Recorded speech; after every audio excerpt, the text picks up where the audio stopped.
इंसान बेशक वर्तमान दे विच जिउंदा है, पर भविख दे लई नीतियां बनाउणा ते भूतकाल तो सिੱਖਿਆ लेना फिर भी बहुत जरूरी है। बीते कुछ सालों बारे जानना होवे तां साडे कोल बहुत सारे डिजिटल प्लेटफॉर्म मौजूद है। दहाकियां बारे जानना होवे तां साडे कोल बहुत सारियां किताबां मिल जांदियां, पर जे सदियां बारे जानना होवे तां शायद किताबां दे विच भी वो जानकारी नहीं मिल सकती। उस दे लई साडे कोल कुछ इमारतां ही मौजूद है, पर जिन्हां दी साਂਭ संभाल ना तां साडे लोक कर सके ना साडियां सरकारां कर सके।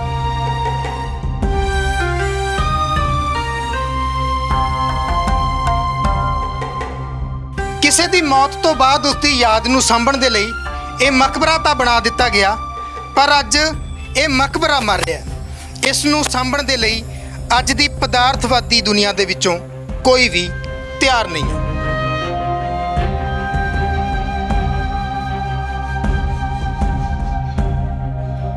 इहदी कंस्ट्रक्शन, इहदे आर्क, इहदे आले, इहदियां इट्टां और इहदा चबूतरा जिस तरीके नाल बनाया गया है, बिल्कुल 100% मुगल काल दे नाल संबंधित है।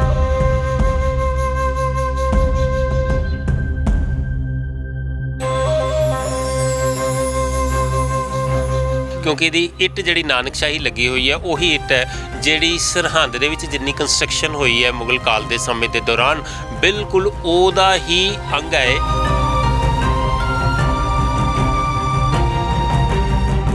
सबूत देना इसकी धड़कन चलती दा आ तुसी आर्क देख सकते हैं, बिल्कुल उस तरह ही मौजूद है जी। हाँ, आ इट जिद्दां इहदी चनाई है, इसकी एक एक इट जिहड़ी है आवाज़ दे रही है कि तुसी मैनू संभालो।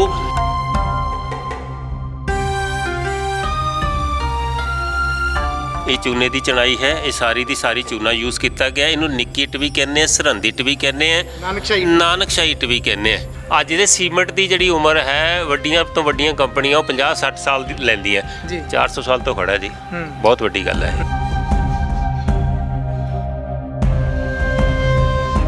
एक सर गुफा की गल हुंदी है कि इत्थे कोई सुरंग है इहदे थल्ले, ते ਇਹਦੇ ਬਾਰੇ मैं अपने बचपन के कहानियां सुनिया है। ये जिहड़ा ये दिख रहा है, इस तरह की गुड़ाई सी सुरंग की, ये की चीज़ है? तुसीं किहड़ी कहानी सुनी है? मैं कहानी ये सुनी है कि इत्थे कोई राणी हुंदी सी जिहड़ी कि इत्थों जाके नहाउण जांदी सी। हुण इह तहखाना है, सुरंग है, तुहानूं की पता इहदे बारे? असीं सुनी है जी। देखदे आ चारे पासे ये गैलरी घुमदी आ, ये पौड़ियां फिर उत्ते भी जांदियां जी, पौड़ियां ये चारे पासे ऊपर लास्ट तक चढ़ जांदे जी ऊपर। पर हुण जाना संभव हैगा? मैं नहीं जाना चाहूँगा, ऊपर तक चल रहा है सीन। ताजमहल बनया 20 सालों च, ठीक है, इनू घट्टो घट्ट 7-8-10 साल लगे होंगे इस भी बनने। तुसीं आगरे जाके देखो ताजमहल का व्यू जिवें दूरों दिखता उस तरह ही दिखता है। ये ठीक है, दी निर्माण शैली होर हो सकती है, लेकिन व्यू इहदा बहुत सोहना लगता है। जे तुसीं ड्रोन शॉट ले होणगे तो अपने ओवरले दे विच जरूर लगाओ, बहुत सोहना लगेगा।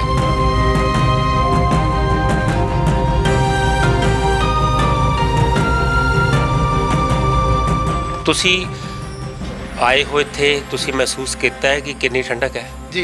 जून के महीने च इन्नी ठंडक होनी, नेचुरल होनी और बड़ी सूदिंग है।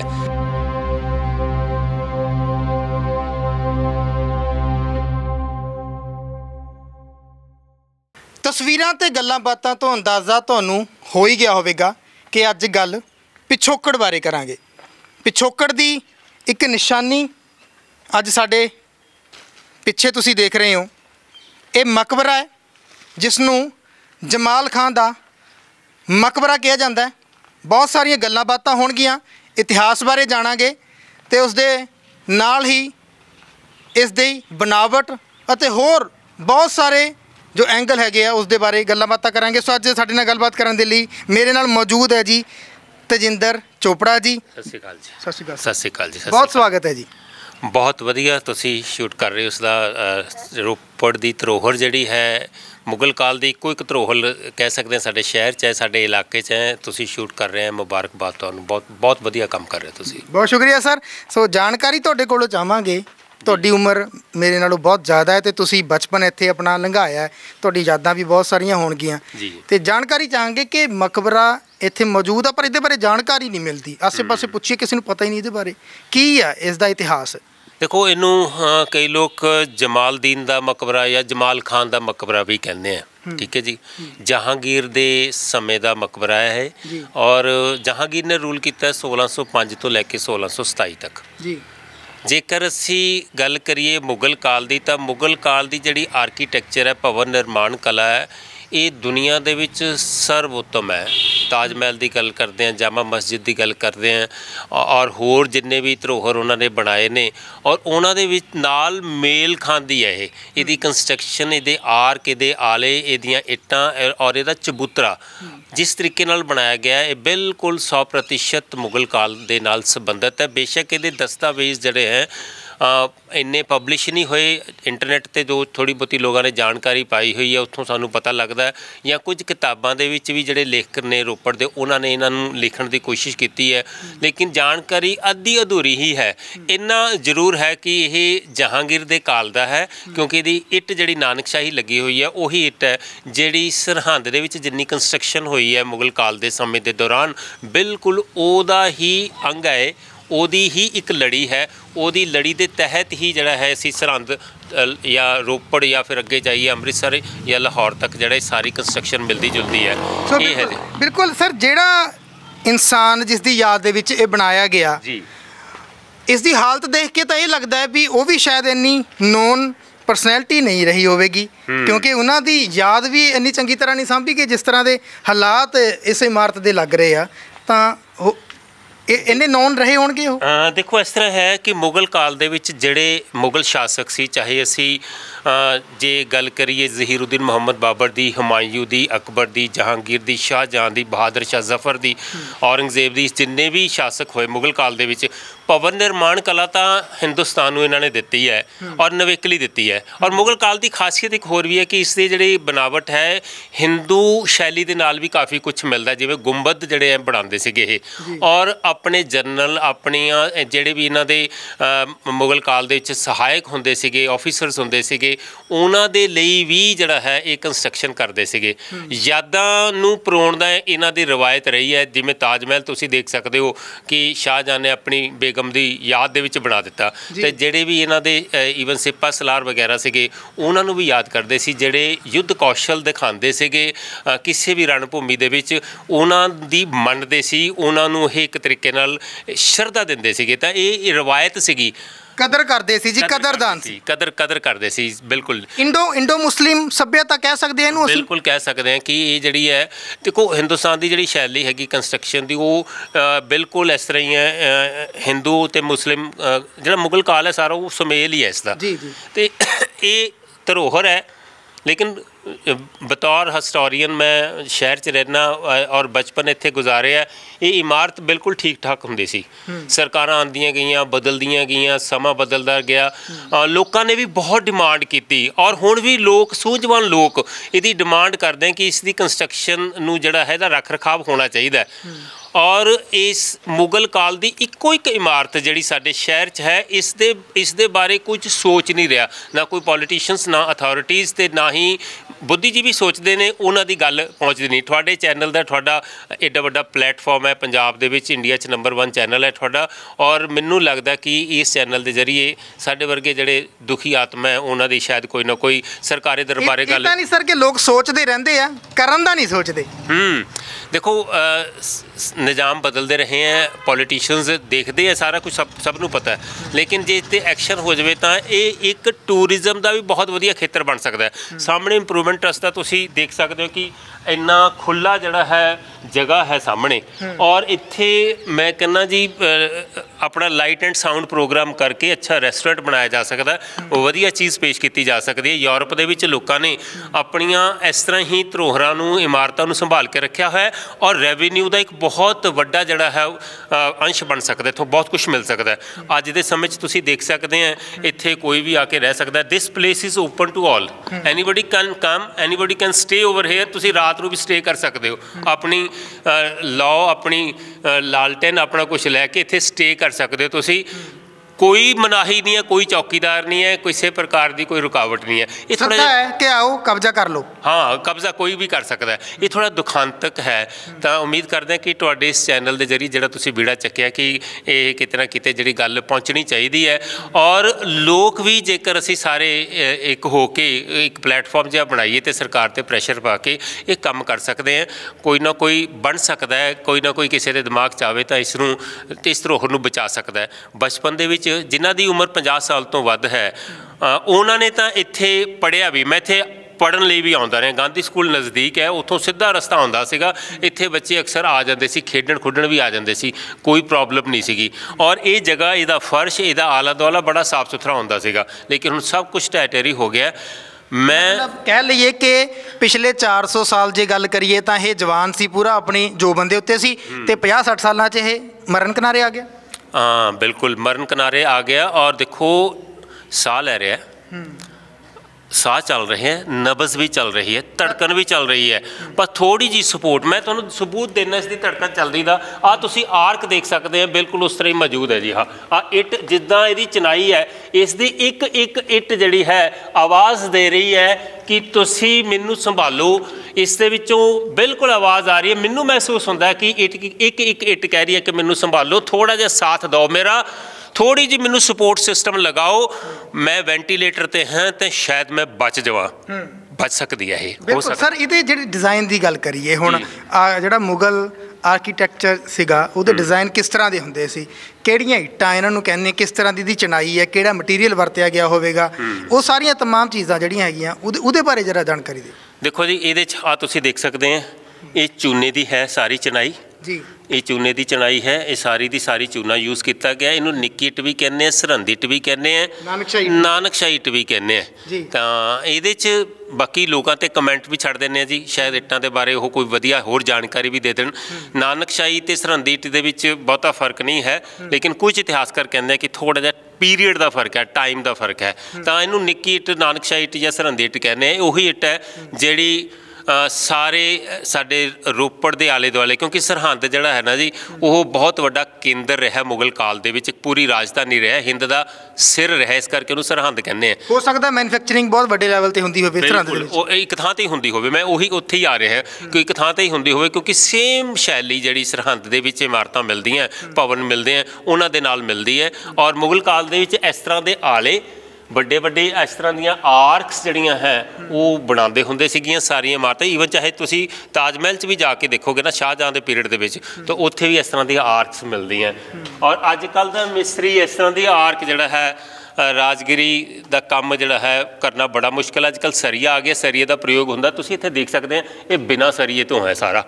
और सपोर्ट कितनी जबरदस्त है कि 400 साल बाद भी ये उदा ही खड़ा है, कोई तरेड़ नहीं है, तरेड़ कोई नहीं है जी। बिल्कुल सर, एक आले दिस रहे हैं, इन्होंने उत्ते काला भी होया होया, एक कालख लग रही, तुहानूं की लगता भी इत्थे दीवे वाले ज़्यादा होगे जो कोई अजिहा चानण दे लई चीज़ां? ये पता की है जी, बाद दे विचों जदों हुण इत्थे कोई भी आके रह लैंदा उहदे विच इह रख दिंदा। ये ईटां तां थोड़ियां जिहियां अंदरों कालियां हो गईयां, ये तां कालियां हो गईयां। तुसीं जेकर तुहानूं आलियां दी गल करिए, आपां आह आले देखदे हां, इन्हां दे विच एग्जैक्टली पूरा कालापन नहीं हैगा। ये थल्ले इट जिहड़ी असर ये मेरा अनुमान है कि बाद दे विचों किसी ना किसी ने यूज़ किया है।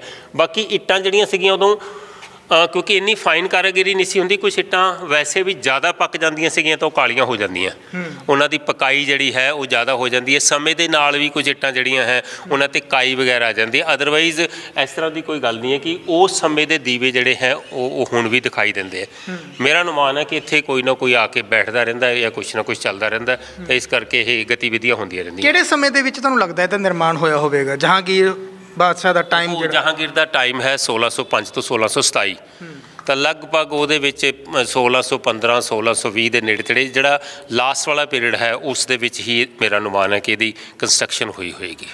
तो देखिए कि फुल बूटे जिहड़े उत्ते पाए हुए हैं बहुत खूबसूरत, ये कारागिरी नमूना जिहड़ा हैगा ये कारागिरी तुहानूं एक दस दईए जी, मुगल काल दे विच जिन्नी भी चाहे तुसी जाओ जयपुर दे विच जिन्ने भी महल है मुगल काल दे अकबर दे समय दे, उत्थे जिन्ना भी ये निर्माण होया है ना, जिन्नी भी कलाकारी हुई हुई है, जिन्ने भी ये फुल बुट्टे बने होंदे ने, ਕਲਾਕ੍ਰਿਤੀਆਂ ਬਣੀਆਂ ਹੁੰਦੀਆਂ ਨੇ ਵੈਜੀਟੇਬਲ ਕਲਰਸ ਹੈ। ਇਹ ਸਾਰੇ ਵੈਜੀਟੇਬਲ ਕਲਰਸ ਹੈ ਜੀ। ਇਹ ਫਲਾਵਰਸ ਤੋਂ, ਫੁੱਲਾਂ ਤੋਂ, ਸਬਜ਼ੀਆਂ ਤੋਂ ਤਿਆਰ ਕੀਤੇ ਹੋਏ ਕਲਰਸ ਹੈ। ਇਸ ਗੱਲ ਦੀ ਮੈਂ ਗਰੰਟੀ ਦੇ ਸਕਦਾ ਕਿਉਂਕਿ ਰਾਜਸਥਾਨ ਦੇ ਵਿੱਚ ਮੁਗਲ ਕਾਲ ਦੇ ਜਿੰਨੇ ਵੀ ਮਹਿਲ ਹੈ ਉਹਨਾਂ ਦੇ ਵਿੱਚ ਇਹ ਵੈਜੀਟੇਬਲ ਕਲਰ ਹੀ ਯੂਜ਼ ਹੁੰਦੇ ਸੀ। ਬਿਲਕੁਲ ਬਿਲਕੁਲ ਅਮੇਰ ਫੋਰਟ ਹੈਗਾ ਜੈਪੁਰ ਦੇ ਨਾਲ, ਉਸ ਫੋਰਟ ਦੇ ਵਿੱਚ ਵੀ ਸੇਮ ਇਸੇ ਪ੍ਰਕਾਰ ਦੀ ਕਲਾਕ੍ਰਿਤੀ ਜਿਹੜੀ ਹੈ ਕੀਤੀ ਗਈ ਹੈ। ਵੈਜੀਟੇਬਲ ਕਲਰਸ ਦੀ ਲਾਈਫ ਜ਼ਿਆਦਾ ਹੁੰਦੀ। ਅੱਜ ਦਾ ਕਲਰ ਜਿਹੜਾ ਨਾ ਉਹ ਪੇਪੜੀ ਨਾਲ ਉਤਰ ਜਾਂਦਾ, ਇਹਦੀ ਪੇਪੜੀ ਨਹੀਂ ਬਣਦੀ। ਇਹੀ ਇਹਦੀ ਖਾਸੀਅਤ ਹੈ। ਔਰ ਇੱਥੇ ਜੇ ਅਸੀਂ ਮਾਜਰੀ ਪਿੰਡ ਹੈ ਨਾ, ਮਾਜਰੀ ਪਿੰਡ ਦੇ ਕੋਲ ਵੀ ਜਾਈਏ, ਉੱਥੇ 400 ਸਾਲ ਪੁਰਾਣਾ ਇਸ ਤਰ੍ਹਾਂ ਦਾ ਇੱਕ ਤਲਾਬ ਹੈਗਾ, ਇਸੇ ਇੱਟ ਦਾ ਬਣਿਆ ਹੋਇਆ। ਇਹ ਨਹੀਂ ਪਤਾ ਉਹ ਜਹਾਂਗੀਰ ਪੀਰੀਅਡ ਦਾ ਇਹਦਾ ਕਿਸ ਤਰ੍ਹਾਂ ਦਾ, ਉੱਥੇ ਵੀ ਵੈਜੀਟੇਬਲ ਕਲਰ ਹੀ ਯੂਜ਼ ਹੋਏ ਹੋਏ। ਤਾਂ ਇਹਦੀ ਜਿੱਥੇ ਮੇਰਾ ਅਨੁਮਾਨ ਹੈ, ਬਾਕੀ ਕੌਮੈਂਟ ਸੈਕਸ਼ਨ ਦੇ ਵਿੱਚ ਕੌਮੈਂਟਸ ਆਉਣਗੇ, ਉਹ ਦੱਸਣਗੇ ਸਾਡੀ ਜਾਣਕਾਰੀ 'ਚ ਕੋਈ ਵਾਧਾ ਕਰਦੇ ਨੇ। ਜਿੱਥੇ ਤੱਕ ਮੇਰੀ ਜਾਣਕਾਰੀ ਹੈ, ਜਿੰਨੀ ਕੁ ਮੇਰੀ ਪੜ੍ਹਾਈ ਹੈ, ਕਿਉਂਕਿ ਅਕਲ ਤੋਂ ਵੱਧ ਤਾਂ ਬੰਦਾ ਗੱਲ ਕਹਿ ਨਹੀਂ ਸਕਦਾ, ਤਾਂ ਜਿਹੜੀ ਮੇਰੀ ਅਕਲ ਕੰਮ ਕਰਦੀ ਹੈ ਕਿ ਇਹ ਵੈਜੀਟੇਬਲ ਕਲਰਸ ਹੀ ਹੈ ਉਸ ਟਾਈਮ ਦੇ। ਤੁਸੀਂ ਇੱਕ ਹੋਰ ਗੱਲ ਕਹੀ ਸੀ ਕਿ ਇਹ ਆਪਣੇ ਜਰਨੈਲਾਂ ਦੀ ਯਾਦ ਦੇ ਵਿੱਚ ਉਹ ਰਾਜੇ ਬਣਾਉਂਦੇ ਸੀ, ਕਦਰ ਕਰਦੇ ਸੀ। ਜਰਨੈਲ ਵੀ ਬਹੁਤ ਸੀ, ਫਿਰ ਮਕਬਰੇ ਵੀ ਬਹੁਤ ਹੋਣੇ ਚਾਹੀਦੇ ਸੀ। ਅਸੀਂ ਕਹਿ ਰਹੇ ਹਾਂ ਵੀ ਇਹ ਮਰ ਰਿਹਾ ਮਕਬਰਾ, ਇਹਨੂੰ ਕੋਈ ਸਾਂਭ ਨਹੀਂ ਰਿਹਾ। ਤੁਹਾਨੂੰ ਲੱਗਦਾ ਵੀ ਹੋਰ ਪਤਾ ਨਹੀਂ ਕਿੰਨੇ ਮਰ ਚੁੱਕੇ ਹੋਣੇ ਆ? ਫਿਰ ਜੇ ਮੈਂ ਇੱਕ ਐਗਜ਼ਾਮਪਲ ਦਿੰਦਾ, ਜੇ ਤੁਸੀਂ ਰੋਪੜ ਤੋਂ ਦਿੱਲੀ ਜਾਓ ਨਾ, ਦਿੱਲੀ ਦੇ ਰਸਤੇ ਦੇ ਵਿੱਚ ਸਾਈਡਸ ਦੇ ਉੱਤੇ ਇਹਨਾਂ ਪੁਰਾਣੇ ਛੋਟੇ ਛੋਟੇ ਖੰਭੇ ਥੰਬਲੇ ਕਦੀ ਦੇਖੇ ਹੋਣਗੇ ਤੁਸੀਂ, ਛੋਟੇ ਛੋਟੇ ਮੀਲ ਪੱਥਰ ਨਹੀਂ 10-10 ਫੁੱਟ 11-11 ਫੁੱਟ ਉੱਚੇ ਗੋਲ ਗੁੰਬਦ ਹੁੰਦੇ ਸੀ। ਜਦੋਂ ਹਾਈਵੇ ਬਣਿਆ ਸਾਰੇ ਤੋੜਤੇ ਗਏ। ਉਹ ਸ਼ੇਰਸ਼ਾਹ ਸੂਰੀ ਦੇ ਸਮੇਂ ਦੇ ਮੀਲ ਪੱਥਰ ਸੀਗੇ। ਉਹ ਮਾਰਗ ਦੇ ਉੱਤੇ ਇੱਕਾ ਦੁੱਕਾ ਅੰਮ੍ਰਿਤਸਰ ਦੇ ਵਿੱਚ ਹੈਗੇ ਜੀ। ਹਾਂ, ਉਹ ਸਾਰੇ ਦਿੱਲੀ ਤੱਕ ਅੱਜ ਤੋਂ 30 ਕੁ ਸਾਲ ਪਹਿਲਾਂ ਤੱਕ ਮੈਂ ਉਹਨਾਂ ਨੂੰ ਦੇਖਦਾ ਰਿਹਾ। ਜਦੋਂ ਵੀ ਦਿੱਲੀ ਜਾਂਦੇ ਸੀ ਰਸਤੇ ਦੇ ਵਿੱਚ ਉਹ ਸਾਈਡਾਂ 'ਤੇ ਦਿਖਦੇ ਸੀਗੇ, ਔਰ ਉਹ ਗੋਲ ਗੋਲ ਹੁੰਦੇ ਸੀਗੇ। ਉਹਨਾਂ ਦੀ 9 ਫੁੱਟ ਜਾਂ 12 ਫੁੱਟ ਦੇ ਕਰੀਬ ਉਚਾਈ ਹੁੰਦੀ ਸੀ।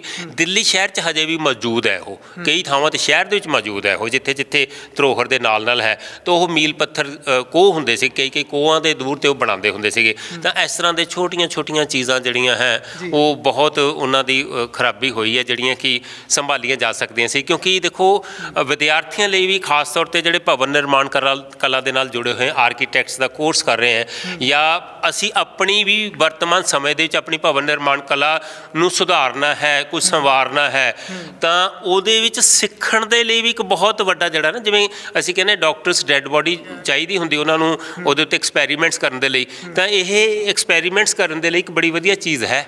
ਤਾਂ ਮੈਂ ਕਹਿੰਦਾ ਕਿ ਜਿੰਨੇ ਵੀ ਇੰਜੀਨੀਅਰਿੰਗ ਕਾਲਜ ਜਿੱਥੇ ਵੀ ਇਹ ਆਰਕੀਟੈਕਚਰ ਦਾ ਕੰਮ ਚੱਲਦਾ, ਕਿ ਉਹ ਆਪਣੇ ਵਿਦਿਆਰਥੀਆਂ ਨੂੰ ਲਿਆ ਕੇ ਦਿਖਾਉਣ ਇਹ ਵੀ ਜਿਹੜੀ 400 ਸਾਲ ਬਾਅਦ ਵੀ ਇੱਥੇ 6 ਮਹੀਨੇ ਬਾਅਦ ਪੁਲ ਗਿਰ ਜਾਂਦਾ ਹੈ, ਠੀਕ ਹੈ ਜੀ, ਇਮਾਰਤ ਗਿਰ ਜਾਂਦੀ ਹੈ, ਅੰਡਰ ਕੰਸਟਰਕਸ਼ਨ ਚੀਜ਼ਾਂ ਗਿਰ ਜਾਂਦੀਆਂ, ਲੋਕ ਮਰ ਜਾਂਦੇ ਹੈ, ਔਰ ਇਹ 400 ਸਾਲ ਬਾਅਦ 600 ਸਾਲ ਬਾਅਦ ਵੀ ਚੀਜ਼ਾਂ ਇੰਟੈਕਟ ਉਸੇ ਪ੍ਰਕਾਰ ਪਈਆਂ। ਤਾਂ ਇਹ ਇੱਕ ਖੋਜ ਦਾ ਵਿਸ਼ਾ ਵੀ ਹੈ। ਆਰਕੀਟੈਕਟ ਦੇ ਜਿਹੜੇ ਸਟੂਡੈਂਟ ਹੈਗੇ ਵਿਦਿਆਰਥੀ ਉਹ ਤਾਂ ਆਏ ਨਹੀਂ, ਪਰ ਨਸ਼ੇੜੀ ਇੱਥੇ ਥਾਂ ਥਾਂ ਦੇ ਉੱਤੇ ਸ਼ੀਸ਼ੀਆਂ ਤੇ ਸਿਰਿੰਜਾਂ ਦੇਖਣ ਨੂੰ ਮਿਲਦੀਆਂ। ਦੇਖੋ ਇਹੀ ਤਾਂ ਵਿਡੰਬਨਾ ਹੈ ਪੰਜਾਬੀ 'ਚ, ਅਸੀਂ ਕਹਿੰਦੇ ਇਹੀ ਤਾਂ ਸਾਡੀ ਘਾਟ ਹੈਗੀ ਹੈ ਕਿ ਪੁਰਾਣੀਆਂ ਇਮਾਰਤਾਂ ਤਾਂ ਛੱਡੋ, ਨਵੀਆਂ ਇਮਾਰਤਾਂ ਵੀ ਜਿਹੜੀਆਂ ਬਣੀਆਂ, ਨਵੀਆਂ ਸਰਕਾਰਾਂ ਨੇ ਵੀ ਜਦੋਂ ਵੀ ਬਣਾਈਆਂ ਪਿਛਲੇ ਆਜ਼ਾਦੀ ਤੋਂ ਬਾਅਦ, ਮੈਂ ਇੱਥੇ ਕਿਸੇ ਰਾਜਨੀਤਿਕ ਪਾਰਟੀ ਇੱਕ ਪਾਰਟੀ ਦੀ ਗੱਲ ਨਹੀਂ ਕਰਦਾ, ਜਿਹੜੀਆਂ ਨਵੀਆਂ ਇਮਾਰਤਾਂ ਉਹਨਾਂ ਦਾ ਰੱਖ ਰਖਾਵ ਨਹੀਂ ਹੁੰਦਾ ਤਾਂ ਪੁਰਾਣੀਆਂ ਕਿੱਥੋਂ ਕਰਨਗੇ? ਇਹ ਵੀ ਇੱਕ ਸੋਚਣ ਵਾਲੀ ਗੱਲ ਹੈ। ਹੁਣ ਇੱਟਾਂ ਦਿਖਾਈ ਦੇ ਰਹੀਆਂ ਜੀ, ਪਰ ਬਹੁਤ ਥਾਵਾਂ ਦੇ ਉੱਤੇ ਜੇ ਦੇਖੀਏ ਤਾਂ ਪਲਸਤਰ ਕਹਿ ਲਓ, ਲਿਪਾਈ ਕਹਿ ਲਓ, ਲਿਪਿਆ ਹੋਇਆ ਹੈ ਕਿਸੇ ਚੀਜ਼ ਨਾਲ, ਚੂਨੇ ਦੇ ਨਾਲ ਦੇਖ ਲਈਏ ਜੀ, ਜਾਂ ਡਿਜ਼ਾਈਨ ਬਹੁਤ ਸੋਹਣੇ ਖੂਬਸੂਰਤ ਬਣੇ ਹੋਏ ਆ, ਚਿੱਟੇ ਚੂਨੇ ਦੇ ਨਾਲ ਵਿੱਚ ਭਰਾਈ ਕੀਤੀ ਹੋਈ ਆ। ਤੁਸੀਂ ਦੇਖੋ ਝਾਤ ਮਾਰ ਰਹੀਆਂ ਪੂਰੀਆਂ, ਉਹ ਵਿੱਚੋਂ ਇੱਟਾਂ ਨਿਕਲ ਰਹੀਆਂ, ਔਰ ਤੁਸੀਂ ਜੇ ਮੈਂ ਕਹਿੰਦਾ ਹੁਣ ਵੀ ਛੈਣੀ ਨਾਲ ਤੋੜਨਾ ਪਊਗਾ ਤੁਹਾਨੂੰ। ਇਹ ਆਪਣੇ ਆਪ ਹੱਥ ਨਾਲ ਨਹੀਂ ਗਿਰਦਾ, ਇਹ ਇਸ ਤਰ੍ਹਾਂ ਦੀ ਕੋਈ ਗੱਲ ਨਹੀਂ ਹੈ। ਇਹਦੀ ਲਿਪਾਈ ਜਿਹੜੀ ਇੰਨੀ ਵਧੀਆ ਸੀ, ਅੱਜ ਦੇ ਸੀਮੈਂਟ ਦੀ ਜਿਹੜੀ ਉਮਰ ਹੈ ਵੱਡੀਆਂ ਤੋਂ ਵੱਡੀਆਂ ਕੰਪਨੀਆਂ ਉਹ 50-60 ਸਾਲ ਦੀ ਲੈਂਦੀਆਂ, 400 ਸਾਲ ਤੋਂ ਖੜਾ ਜੀ, ਬਹੁਤ ਵੱਡੀ ਗੱਲ ਹੈ। ਇੱਕ ਸਰ ਗੁਫਾ ਦੀ ਗੱਲ ਹੁੰਦੀ ਹੈ ਕਿ ਇੱਥੇ ਕੋਈ ਸੁਰੰਗ ਹੈ ਇਹਦੇ ਥੱਲੇ, ਤੇ ਇਹਦੇ ਬਾਰੇ ਮੈਂ ਆਪਣੇ ਬਚਪਨ ਦੇ ਵਿੱਚ ਕਹਾਣੀਆਂ ਸੁਣੀਆਂ। ਇਹ ਜਿਹੜਾ ਇਹ ਦਿਖ ਰਿਹਾ, ਇਹ ਇਸ ਤਰ੍ਹਾਂ ਦੀ ਗੁਲਾਈ ਸੀ ਸੁਰੰਗ ਦੀ, ਇਹ ਕੀ ਚੀਜ਼ ਹੈ? ਤੁਸੀਂ ਕਿਹੜੀ ਕਹਾਣੀ ਸੁਣੀ ਹੈ? ਮੈਂ ਕਹਾਣੀ ਇਹ ਸੁਣੀ ਹੈ ਕਿ ਇੱਥੇ ਕੋਈ ਰਾਣੀ ਹੁੰਦੀ ਸੀ ਜਿਹੜੀ ਕਿ ਇੱਥੋਂ ਜਾ ਕੇ ਨਹਾਉਣ ਜਾਂਦੀ ਸੀ। ਹੁਣ ਇਹ ਤਹਿਖਾਨਾ ਹੈ, ਸੁਰੰਗ ਹੈ, ਤੁਹਾਨੂੰ ਕੀ ਪਤਾ ਇਹਦੇ ਬਾਰੇ? ਇਹੀ ਅਸੀਂ ਸੁਣੀ ਹੈ ਜੀ, ਇਹੀ ਸ਼ਹਿਰ ਵਾਸੀਆਂ ਨੇ ਸੁਣੀ ਹੈ। ਕਮੈਂਟ ਸੈਕਸ਼ਨ ਦੇ ਵਿੱਚ ਜਿਨ੍ਹਾਂ ਨੇ ਹੋਰ ਸੁਣੀਆਂ ਉਹਨਾਂ ਤੋਂ ਮੰਗ ਲਓ ਤੁਸੀਂ ਵੀ ਕੀ ਕਮੈਂਟ ਦਿੰਦੇ ਨੇ। ਇਹੀ ਕੁਝ ਸੁਣਿਆ ਕਿ ਇੱਥੋਂ ਨਿਕਲਦੀ ਸੀ, ਉਹ ਸਤਲੁਜ ਦੇ ਜਾ ਕੇ ਪਿੱਛੇ ਨਿਕਲਦੀ ਸੀ। ਤੁਸੀਂ ਇਹ ਸੁਰੰਗ ਦੇਖੀ ਹੈ? ਹੁਣ ਤਾਂ ਭਰ ਗਈ। ਸੁਰੰਗ ਦੇਖੀ ਨਹੀਂ ਬਚਪਨ ਦੇ ਵਿੱਚ, ਇਹ ਜਗ੍ਹਾ ਦੇਖੀ ਕਿਤੇ ਸੁਰੰਗ ਜਾਂਦੀ, ਇੰਨੀ ਹਿੰਮਤ ਨਹੀਂ ਕੀਤੀ ਕਿ ਅੰਦਰ ਜਾਈਏ। ਡਰ ਵੀ ਸੀਗਾ ਬਹੁਤ ਜ਼ਿਆਦਾ ਕਿ ਕੋਈ ਜਾਨਵਰ, ਕੋਈ ਸੱਪ ਸਪੌਲਾ ਨਾ ਹੋਵੇ। ਅਦਰਵਾਈਜ਼ ਮੂੰਹ ਮੁਹਾਂਦਰੇ ਤਾਂ ਦੇਖਿਆ ਕਿ ਇੱਥੇ ਸੀਗੀ, ਇੱਥੇ ਸੁਰੰਗ, ਇਹ ਚੀਜ਼ ਜ਼ਰੂਰ ਹੈ। ਤਹਿਖਾਨਾ ਹੋਣ ਦਾ ਸ਼ੱਕ ਵੀ ਹੋ ਸਕਦਾ ਵੀ ਤਹਿਖਾਨਾ ਵੀ ਹੋ ਸਕਦਾ ਹੈ, ਕਿਉਂਕਿ ਤਹਿਖਾਨੇ ਵੀ ਬਣਾਉਂਦੇ ਸੀਗੇ ਨਾ ਉਹ। ਜੇ ਆਪਾਂ ਭਵਨ ਨਿਰਮਾਣ ਕਲਾ ਦੀ ਗੱਲ ਕਰੀਏ, ਅੰਮ੍ਰਿਤਸਰ ਵਗੈਰਾ ਜਿਹੜੇ ਪੁਰਾਣੇ ਸ਼ਹਿਰ ਹੈ, ਈਵਨ ਲਹਿੰਦੇ ਪੰਜਾਬ 'ਚ ਲਾਹੌਰ ਵਗੈਰਾ ਹੈ, ਉਹਨਾਂ ਦੀਆਂ ਜਿਹੜੀਆਂ ਇਮਾਰਤਾਂ ਹੈ, ਈਵਨ ਹਿੰਦੂ ਕਲਾਕ੍ਰਿਤੀ ਦੀਆਂ ਇਮਾਰਤਾਂ, ਉਹਨਾਂ 'ਚ ਵੀ ਤਹਿਖਾਨੇ ਹੁੰਦੇ ਸੀਗੇ। ਜੇ ਤੁਸੀਂ ਕਹਿੰਦੇ ਹੋ ਕਿ ਕੋਈ ਵਿਅਕਤੀ ਦੇ ਮੌਤ ਹੋਣ ਤੋਂ ਬਾਅਦ ਇਹ ਮਕਬਰੇ ਬਣਦੇ ਸੀ, ਉਹਨਾਂ ਦੀ ਮੜੀ ਦੇ ਉੱਤੇ, ਉਹਨਾਂ ਦੀ ਕਬਰ ਦੇ ਉੱਤੇ, ਤਾਂ ਉਮੀਦ ਹੈ ਕਿ ਥੱਲੇ ਉਹ ਹੋ ਸਕਦੀ ਜਾਂ ਇਸ ਥਾਂ ਦੇ ਉੱਤੇ ਇਹ ਹੈ ਹੀ ਮਕਬਰਾ ਜੀ। ਇਹ ਹੁਣ ਤੱਥ ਨਹੀਂ ਸਾਹਮਣੇ ਹੈ ਵੀ ਕਿਹਦੀ ਇਹਦੇ ਅੰਦਰ ਕਬਰ ਹੈ ਕਬਰ ਹੈ। ਇਹ ਕਬਰ ਦੇ ਉੱਤੇ ਹੀ ਬਣਦੇ ਸੀ ਮਕਬਰੇ। ਇਹ ਜਿਹੜੀਆਂ ਸ਼ੈਲੀ ਹੈ ਭਵਨ ਨਿਰਮਾਣ ਕਲਾ ਦੀ, ਇਹ ਚਾਹੇ ਤੁਸੀਂ ਹੁਮਾਯੂੰ ਦਾ ਮਕਬਰਾ ਦੇਖੋ, ਨਾਮ ਹੀ ਹੁਮਾਯੂੰ ਦਾ ਮਕਬਰਾ, ਤਾਂ ਉਹ ਮਕਬਰਾ ਹੀ, ਉਹ ਮਕਬਰੇ ਦਾ ਮਤਲਬ ਹੀ ਨੀਚੇ ਜਿਹੜੀ ਹੈ ਕਬਰ ਹੈਗੀ ਹੈ। ਤਾਜ ਮਹਿਲ 'ਚ ਵੀ ਨੀਚੇ ਕਬਰ ਹੈਗੀ ਹੈ। ਸੋ ਬਿਲਕੁਲ ਇਹ ਜਿਹੜੇ ਆਸੇ ਪਾਸੇ ਵੀ ਕੁਝ ਮੀਨਾਰ ਰੂਪੀ ਜਿਹੜੀ ਇੱਕ ਕਮਰੇ 'ਚ ਬਣਾ ਲਓ ਜਾਂ ਕਹਿ ਲਓ, ਇਹ ਕੀ ਚੀਜ਼ ਹੋ ਸਕਦੀ ਹੈ ਜਿਹੜੀ ਇਸ ਤਰ੍ਹਾਂ ਬਣਾਈ ਗਈ ਹੈ? ਹਵਾਦਾਰ ਹੈ ਸਾਰੇ ਪਾਸੇ ਤੋਂ ਦਰਵਾਜ਼ੇ। ਇਹ ਤਾਂ ਇਹ ਹੈ ਜੀ, ਉਦੋਂ ਨੇਚਰਲ ਵੈਂਟੀਲੇਸ਼ਨ ਹੈ ਇਹ। ਤੁਸੀਂ ਹੁਣ ਵੀ ਦੇਖੋ ਇੱਥੇ ਠੰਡੀ ਹਵਾ, ਗਰਮੀ ਲੱਗ ਰਹੀ ਹੈ ਬਿਲਕੁਲ। ਜੂਨ ਦਾ ਮਹੀਨਾ, ਅੱਜ ਅਸੀਂ 8 ਜੂਨ ਨੂੰ ਸ਼ੂਟ ਕਰ ਰਹੇ ਹਾਂ ਜੀ। 8 ਜੂਨ ਨੂੰ ਕਿੰਨੀ ਗਰਮੀ ਹੈ, ਬਾਹਰਲੇ ਪਾਸੇ ਗਰਮੀ ਹੈ, ਅੰਦਰ ਕੋਈ ਗਰਮੀ ਨਹੀਂ ਹੈ। ਇਹੀ ਤਾਂ ਵੱਡੀ ਖਾਸੀਅਤ ਸੀਗੀ। ਤੇ ਇਸ ਚੀਜ਼ ਨੂੰ ਅਸੀਂ ਸਮਝ ਨਹੀਂ ਰਹੇ ਕਿ ਬਹੁਤ ਵੱਡਾ ਨਮੂਨਾ ਹੈ ਮੁਗਲ ਕਾਲ ਦੀ ਇੱਕੋ ਇੱਕ ਧਰੋਹਰ ਸਾਡੇ ਰੋਪੜ ਤੇ ਰੋਪੜ ਦੇ ਆਲੇ ਦੁਆਲੇ ਕਈ ਜ਼ਿਲ੍ਹੇ ਮਿਲਾ ਲਈਏ, ਉਹਨਾਂ ਦੇ ਵਿੱਚ ਪਈ ਹੈ ਇਹ। ਇਸ ਨੂੰ ਸੰਭਾਲ ਲਈਏ, ਇਸ ਨੂੰ ਠੀਕ ਕਰ ਲਈਏ, ਔਰ ਇਸ ਧਰੋਹਰ ਨੂੰ ਇਤਿਹਾਸ ਦੀਆਂ ਕਿਤਾਬਾਂ ਪੜ੍ਹਾਉਣ ਦੀ ਬਜਾਏ ਜਿੰਦੀ ਜਾਗਦੀ ਕਿਤਾਬ ਪੜ੍ਹਾਈ ਅਸੀਂ। ਸੋ ਬਿਲਕੁਲ ਇਸ ਤਰ੍ਹਾਂ ਦੇ ਹੀ ਤੁਹਾਨੂੰ ਮੈਂ ਤਸਵੀਰਾਂ ਵੀ ਦਿਖਾ ਦਿਆਂ ਕਿ ਚਾਰੇ ਪਾਸੇ ਇਸ ਤਰ੍ਹਾਂ ਦੇ ਹਵਾਦਾਰ ਕਮਰੇ, ਛੋਟੇ ਕਮਰੇ ਰੂਪੀ ਇਹ ਬਣਾਏ ਹੋਏ ਆ, ਜਿਨ੍ਹਾਂ ਦੇ ਉੱਤੇ ਗੁੰਬਦ ਹੈ। ਇਹ ਡੋਮ ਜਿਹੜੇ ਗੁੰਬਦ ਹੈਗੇ ਆ ਸਾਰਿਆਂ ਦੇ ਉੱਤੇ ਇਸ ਤਰ੍ਹਾਂ ਬਣੇ ਹੋਏ ਆ ਗੁਲਾਈ ਦੇ ਵਿੱਚ, ਤੇ ਆਲੇ ਰੱਖੇ ਹੋਏ ਆ ਖਾਸ ਤੌਰ 'ਤੇ ਚਾਨਣ ਰਹੇ ਜਾਂ ਕੋਈ ਚੀਜ਼ਾਂ ਰੱਖਣ ਦੇ ਲਈ, ਕਿਸ ਪਰਪਸ ਲਈ, ਕਿਸ ਮੰਤਵ ਦੇ ਲਈ ਇਹ ਵਰਤੇ ਜਾਂਦੇ ਰਹੇ ਹੋਣਗੇ, ਇਸ ਦੇ ਬਾਰੇ ਚੰਗੀ ਤਰ੍ਹਾਂ ਤਾਂ ਨਹੀਂ ਕਿਹਾ ਜਾ ਸਕਦਾ। ਪਰ ਡਿਜ਼ਾਈਨ ਜਿਹੜੇ ਹੈਗੇ ਆ, ਜਿੱਥੋਂ ਗੁਲਾਈ ਦੇਣੀ ਹੈ ਉੱਥੇ ਗੁਲਾਈਆਂ ਦਿੱਤੀਆਂ ਹੋਈਆਂ, ਅਤੇ ਜਿੱਥੋਂ ਉਸ ਨੂੰ ਫਿਰ ਸਕੁਏਅਰ ਬਣਾ ਕੇ ਕਰਨਾ, ਤਾਂ ਹਰ ਤਰ੍ਹਾਂ ਦਾ ਡਿਜ਼ਾਈਨ ਬਹੁਤ ਖਾਸ ਧਿਆਨ ਰੱਖਿਆ ਗਿਆ। ਹਰ ਚੀਜ਼ ਦੇ ਉੱਤੇ ਬਰੀਕੀ ਦੇ ਨਾਲ ਕੰਮ ਕੀਤਾ ਗਿਆ। ਜਿਹੜੇ ਕੋਨਿਆਂ ਨੂੰ ਜਿਸ ਤਰ੍ਹਾਂ ਵਰਤਿਆ ਜਾਣਾ ਉਸ ਤਰ੍ਹਾਂ ਵਰਤਿਆ ਗਿਆ। ਇੱਥੇ ਵੀ ਬਹੁਤ ਖਾਸ ਜਿਹੜੀ ਹੈ ਮੀਨਾਕਾਰੀ ਕੀਤੀ ਗਈ ਹੋਵੇਗੀ, ਚਿੱਤਰਕਾਰੀ ਕੀਤੀ ਗਈ ਹੋਵੇਗੀ। ਸੋ ਬਹੁਤ ਕੰਮ ਕੀਤਾ। ਉੱਪਰ ਵੀ ਸਰ ਹੈਗਾ ਇਹਦੇ ਜੀ, ਉੱਪਰ ਚੱਲਦੇ ਹਾਂ ਜੀ ਆਪਾਂ, ਉੱਪਰ ਚੱਲਦੇ ਹਾਂ। ਸੋ ਬਿਲਕੁਲ ਪੌੜੀਆਂ ਦੋਨੇ ਪਾਸੇ ਆ, ਮੈਂ ਦਿਖਾ ਦਿਆਂ ਕਿ ਇਸ ਪਾਸੇ ਵੀ ਪੌੜੀ ਹੈ ਅਤੇ ਇਸ ਦੇ ਨਾਲ ਹੀ ਸਿਮਿਲਰ ਦੂਸਰੇ ਪਾਸੇ ਵੀ ਪੌੜੀ ਬਣਾਈ ਗਈ ਹੈ। ਸੋ ਉੱਪਰ ਛੋਟੀ ਛੋਟੀ ਗੈਲਰੀਆਂ ਬਣੀਆਂ ਹੋਈਆਂ ਜੀ, ਕੀ ਚੀਜ਼ ਹੈ ਜਾ ਕੇ ਦਿਖਾਉਂਦੇ ਹਾਂ ਤੁਹਾਨੂੰ ਉੱਪਰ ਪੂਰੀ। ਸੋ ਬਿਲਕੁਲ ਉੱਤੇ ਚੱਲਦੇ ਹਾਂ। ਅਤੇ ਹਾਲਾਂਕਿ ਪੌੜੀਆਂ ਦੀ ਹਾਲਤ ਜਿਹੜੀ ਹੈਗੀ ਆ ਉਹ ਬੜੀ ਖਸਤਾ ਹੈ, ਬੜੀ ਸੰਭਲ ਕੇ ਜਾਣ ਦੀ ਇਸ ਥਾਂ ਦੇ ਉੱਤੇ ਲੋੜ ਆ। ਇੱਥੋਂ ਇੱਕ ਸ਼ੂਟ ਲੈਣ ਵਾਲਾ ਜੀ, ਆ ਇੱਥੋਂ ਖੜ ਕੇ ਜੀ ਮੈਂ ਚਾਹਾਂਗਾ ਕਿ ਕੈਮਰਾਮੈਨ ਨੂੰ ਆਪਣੇ ਨੂੰ ਦੱਸੋ ਜੀ, ਇੱਥੋਂ ਇੱਕ ਸਾਹਮਣੇ ਦਾ ਸ਼ੂਟ ਲੈਣ। ਦੇਖੋ ਜੀ ਕਿੰਨੀ ਵਧੀਆ ਲੱਗਦੀ ਹੈ ਜਗ੍ਹਾ ਇਹ। ਦੇਖੋ ਆਲਾ ਕਿੰਨਾ ਵੱਡਾ ਸਾਹਮਣੇ ਬਣਾਇਆ ਹੋਇਆ ਜੀ, ਇੱਥੋਂ ਦਿਖਾਓ ਜੀ।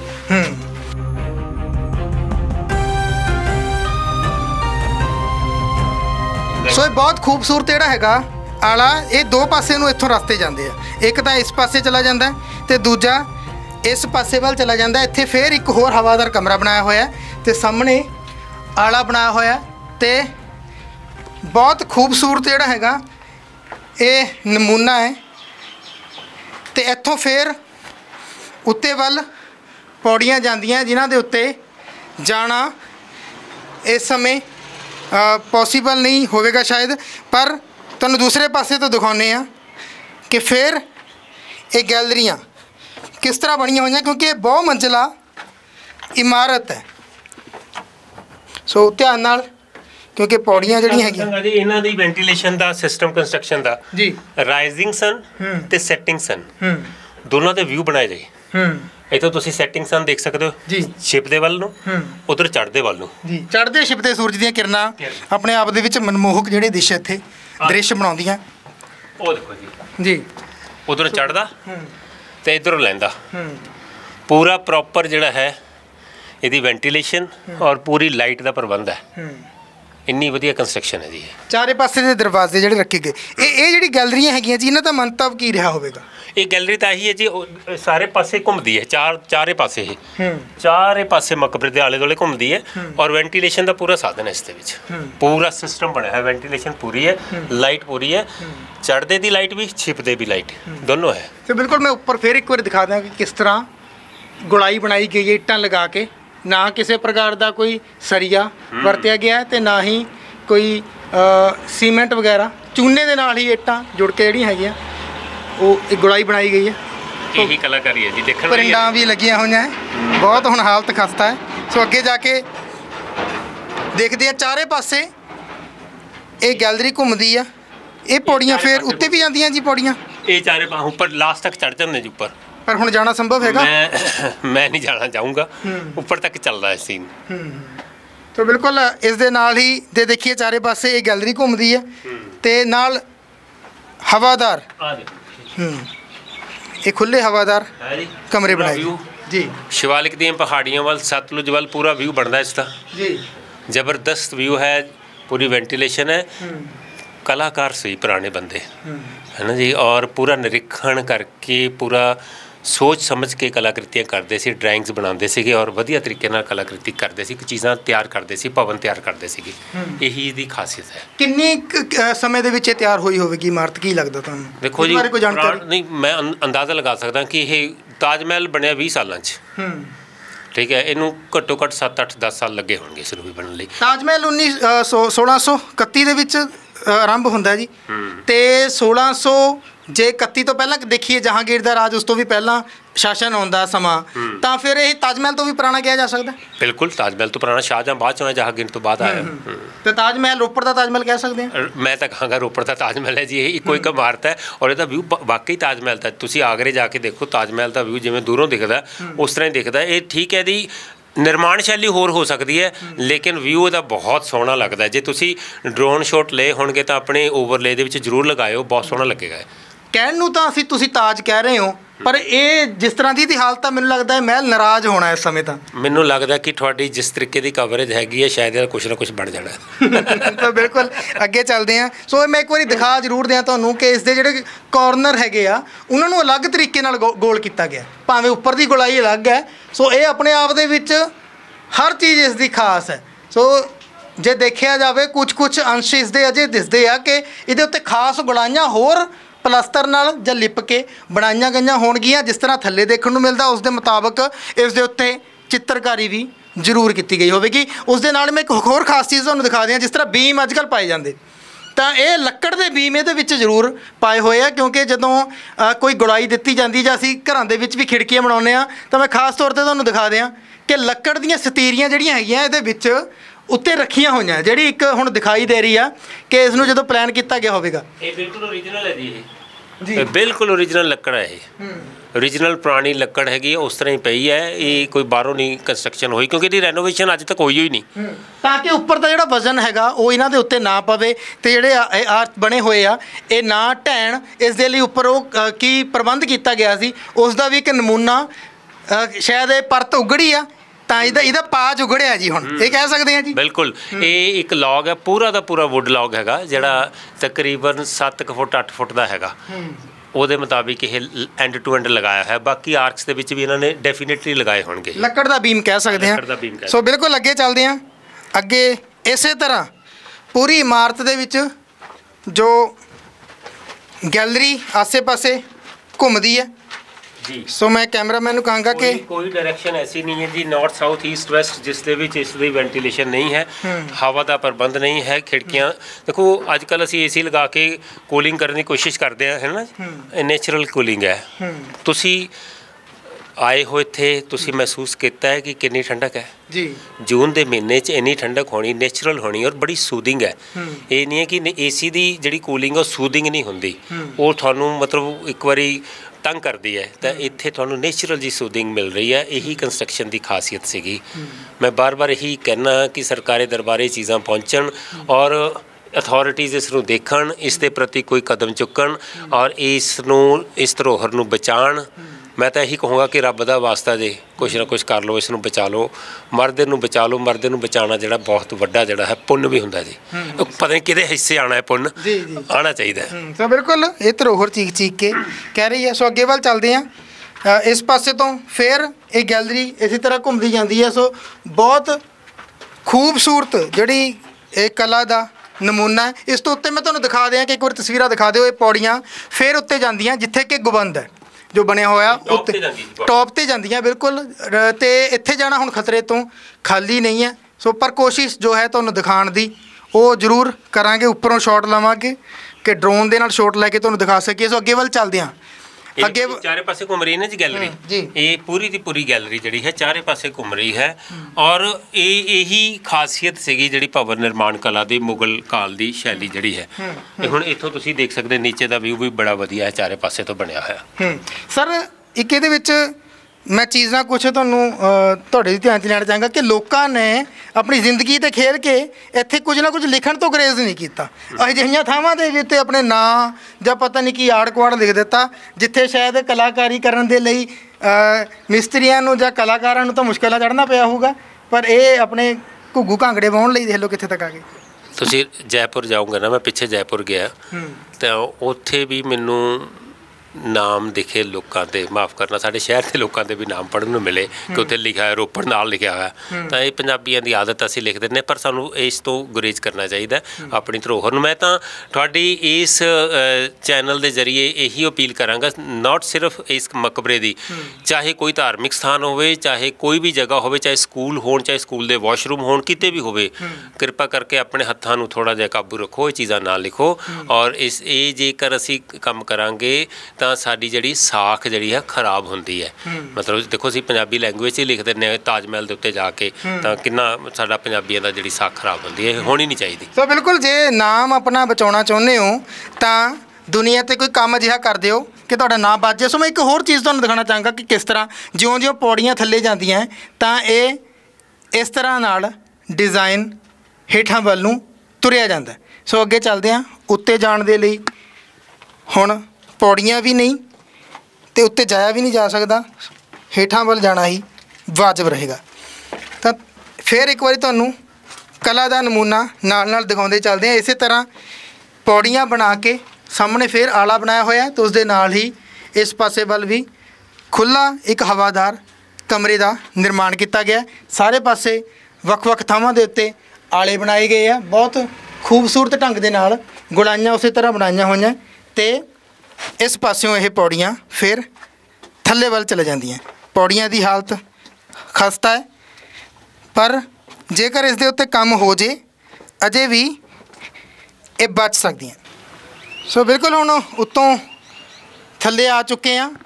ਜੇ ਫਲੋਰ ਦੀ ਗੱਲ ਕਰੀਏ ਸਰ, ਜੇ ਫਲੋਰ ਕਿਸ ਤਰ੍ਹਾਂ ਦਾ ਬਣਾਇਆ ਗਿਆ ਸੀ, ਤੁਹਾਨੂੰ ਲੱਗਦਾ ਕਿ ਪਹਿਲਾਂ ਸਾਰਾ ਪੂਰਾ ਫਰਸ਼ ਬਣਾ ਕੇ ਫਿਰ ਇਹਦੀ ਜਿਹੜੀ ਕੰਸਟਰਕਸ਼ਨ ਸ਼ੁਰੂ ਕੀਤੀ ਗਈ? ਹਾਂ ਬਿਲਕੁਲ ਜੀ, ਇਹ ਕੰਸਟਰਕਸ਼ਨ ਫਰਸ਼ ਉਸ ਤਰ੍ਹਾਂ ਹੀ ਜਿਵੇਂ ਅੱਜ ਕੱਲ੍ਹ ਬਣਾਉਂਦੇ ਆ, ਲੇਕਿਨ ਇਸ ਦੀ ਫਰਸ਼ ਦੀ ਮੋਟਾਈ ਦੇਖ ਸਕਦੇ ਤੁਸੀਂ।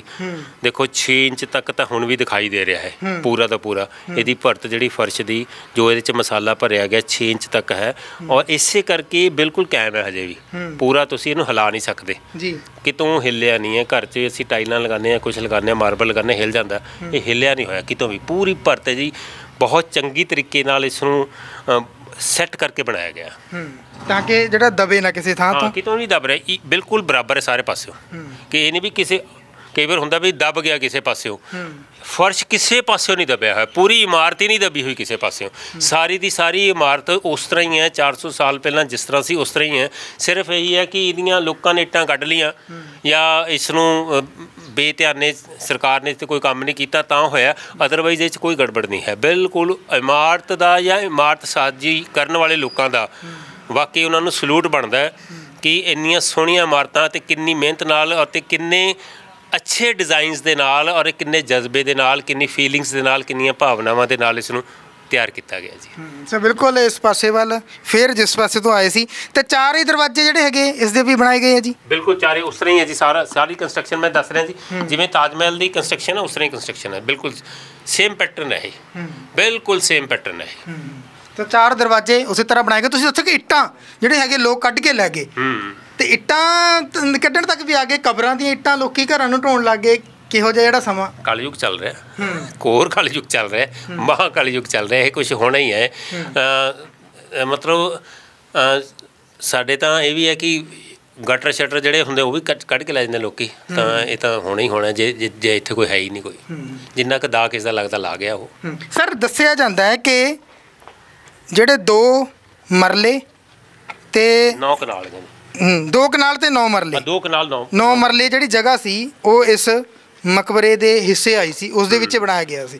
ਪਰ ਜੋ ਦਿਖ ਰਹੀ ਹੈ ਜਗ੍ਹਾ ਹੁਣ ਇੰਨੀ ਤਾਂ ਮਾਲੂਮ ਨਹੀਂ ਪੈਂਦੀ ਕਿ ਇੰਨੀ ਜ਼ਿਆਦਾ ਨਹੀਂ ਆਲੇ ਦੁਆਲੇ ਹੋਏਗਾ ਨਾ ਸਾਰਾ ਇਹ, ਕਿਉਂਕਿ ਮਕਬਰਾ ਸਿਰਫ ਇਹ ਨਹੀਂ ਹੈ। ਤੁਸੀਂ ਕੋਈ ਵੀ ਮਹਿਲ ਦੇਖੋ ਮੁਗਲ ਕਾਲ ਦਾ ਜਾਂ ਕੋਈ ਵੀ ਪੁਰਾਣਾ, ਉਹ ਜਿੱਥੇ ਕੰਸਟਰਕਸ਼ਨ ਹੋਈ ਹੈ ਉਹਦੇ ਅੱਗੇ ਕੋਈ ਬਾਗ ਹੁੰਦਾ ਸੀਗਾ, ਬੈਕ 'ਤੇ ਬਾਗ ਹੁੰਦਾ ਸੀ, ਚਾਰੇ ਪਾਸੇ ਹੁੰਦੇ ਬਾਗ ਹੁੰਦਾ ਸੀ।